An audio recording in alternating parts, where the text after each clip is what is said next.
Hey everybody, this is Perch, and a thanks to Horizon Brave, who almost always turns out for the live streams. I missed you this last week. Didn't do one on Christmas Day for obvious reasons, but we'll get one this week at some point. I think Larry and I want to wrap up kind of how the year has gone. But Horizon Brave sends me this article, and I'd seen it. I'd read it before from Polygon, which basically comics reinvented themselves in 2020 in order to survive. It's a short little article. I'll link to it in this video. You can go check it out by David Harper.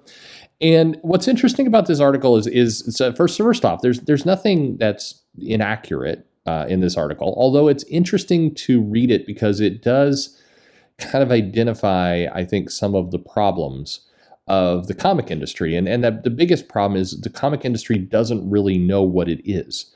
And I'll explain that as we go through it. But basically, this article kind of lays out the timeline of what happened this year, starting with in March, the rolling cancellation of conventions and Diamond Comics having a hiccup and shutting down for a brief period of time, which led to DC finding additional distributors. And then there's this paragraph, to me, almost the most valuable paragraph in this article, that basically says, for the longest time, so many in certain parts of the industry have had limited views of what comics could or should be. You publish in this format because that's the way we always have, and you distribute it this way for the same reason. Comics was the ultimate, if it ain't broke, don't fix it industry, even if the medium itself wasn't. The problem is, in 2020, it finally broke. In a snap, everyone had to reinvent themselves, with people across comics finding themselves in new, unexpected positions by necessity. So there's some truth in that, but there is one part that isn't accurate in that statement, and it's hard to say. So this quote is correct in that this is the perception of a lot of people in comics. The challenge is the people who have a different and as it turned out, accurate point of view that comics, they weren't broke, but there were definite problems. You know, broke, what does broke even mean? Does it mean everything is on the floor and nothing is working, or does it mean there are deep troubles? There have been absolute deep troubles for some time. And those troubles are not, a bunch of angry YouTubers. It is in 2016, 2017, the industry suffered a pretty steep decline. If you've been following along with these numbers videos, and this is why they are very important in context, and why, we're leading up, not to spoil it, but we're leading up to where I take decades, meaning the 90s, the early part and the later part, because those two tell two very different stories. The 2000s, early and later, and then the 2012, and then 2017. And what happens? And what happens is that the top-selling books shed about 80,000 copies on average. So spoiler for these videos, what we're leading up to. You may have already drawn this conclusion for yourself. I'm like a magician. I'm slowly doing the trick, and if you're paying attention to the hands, you're seeing what's going on. The top-selling comics, safely, were around 100 to 140,000 in the direct market only, not the newsstand. Okay, the newsstand is a distraction in the sense of it's a huge distribution channel. But we're comparing apples to apples. We went from 140,000 down to about 50 to 60. And bedrock titles like Superman, the Avengers, and Thor, and books like that plummeted down to lower end of the 50s. And that's a big problem. And unfortunately, the comic industry drew all the wrong conclusions from this. They first of all, they acclimated, like 50,000's okay, it's fine. Look, the graphic novel sales are up, it's great. But the graphic novel sales really weren't up. They were producing more volume, and so more sales were going on. But what was happening in graphic novel sales is they were lumping in things like manga and like YA and like Dav Pilkey into that picture and going, it's wonderful. And it really wasn't. When you're producing more, you're going to likely sell more, but the per volume copy wasn't there. So the comic industry has been, quote unquote, broken or breaking for quite some time. And what's accurate about this article is in 2020, you couldn't deny it anymore. The problem was, this is a huge inflection moment for our industry. And the article goes on, I'll get more back to it, but this exact moment is critical to see what goes on. Because comics, both the creators, the publishers, the companies, everyone has a choice. And that choice is, do we fight hard to get it back to the way it was, or do we create something new? And it's not completely that binary. You can have a little bit of both. But the success or damning of this industry is going to be based on that choice. What needs to happen is an adjustment. And part of that adjustment means we're going to have to listen to some other people. We're going to have to open up our bubble. We're going to have to hear some voices that maybe we didn't want to hear because it wasn't, it wasn't the way it always has been done. The very accurate part of this statement was, you publish in this format because it's the way we always have, and you distribute it this way for the same reason. You'd be surprised if you go to conventions, you talk to people in the business, and I'm not really talking about the artists or the writers. I'm talking about people who are maybe have the staff job. And you get a almost guttural, angry reaction if you suggested that certain parts of the mechanics of making comics needed to update and evolve and change. And it's because a lot of these people have built their careers around doing it the way they know.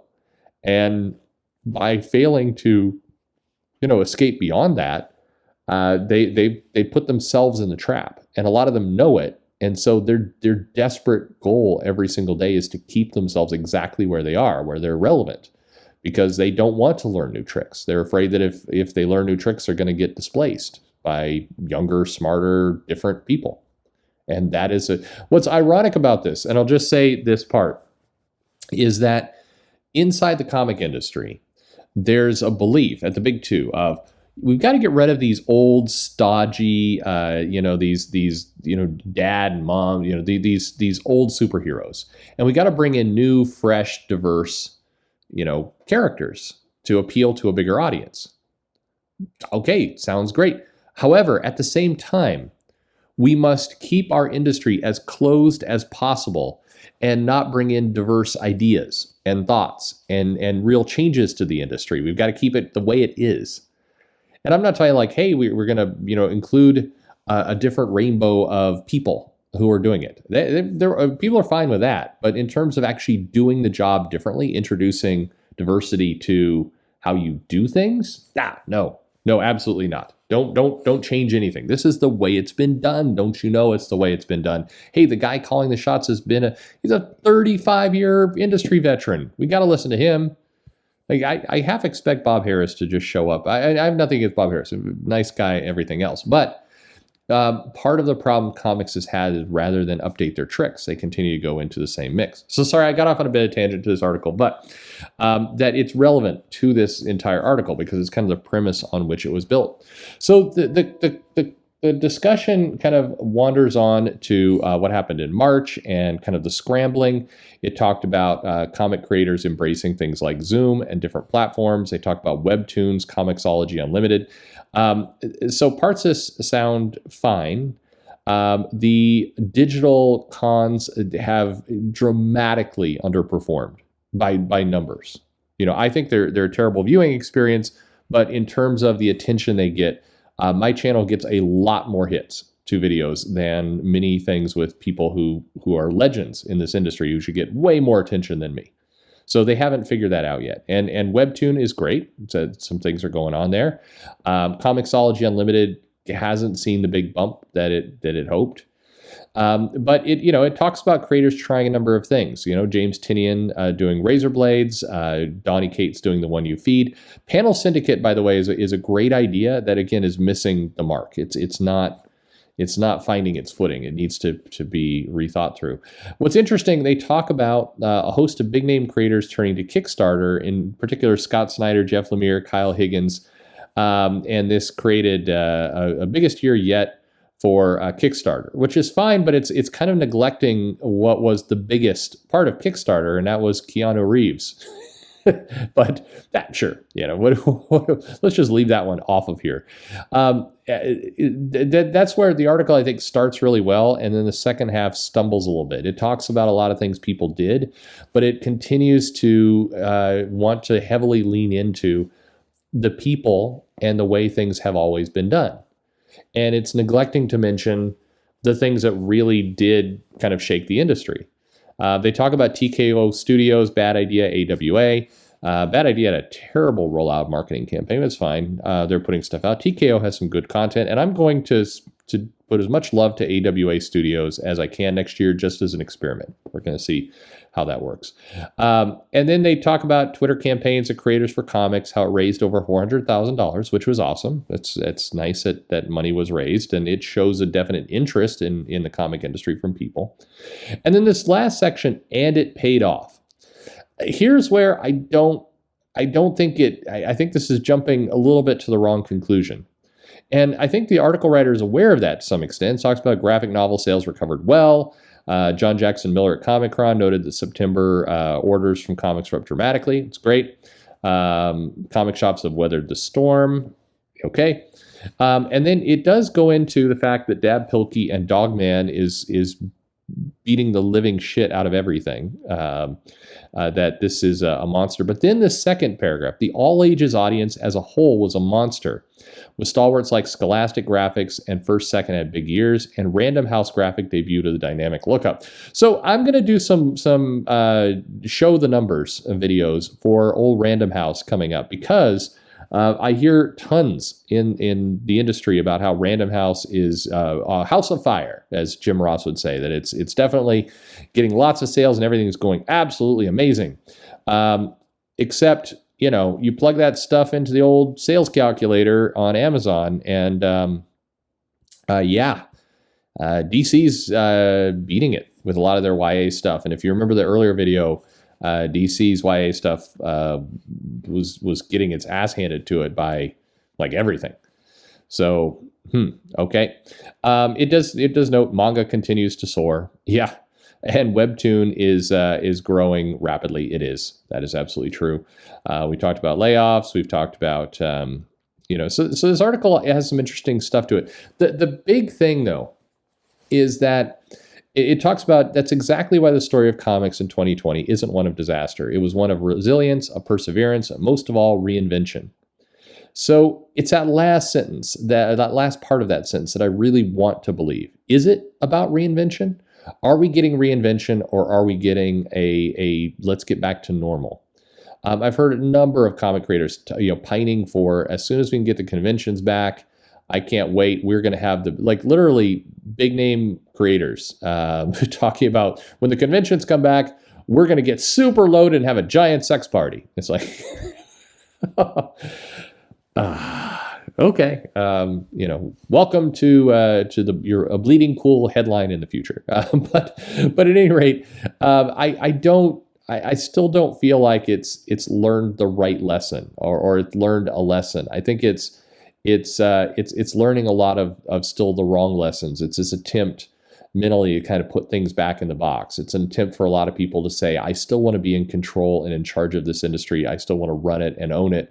And if I can't do that, I don't know what to do. So any kind of reinvention has to be, how can I maneuver this so I can continue to be in charge? And that sounds like a very cynical way. And I don't mean it that way. I do think we're seeing a lot of innovation from comics, but it's that innovation has to come from truly different places.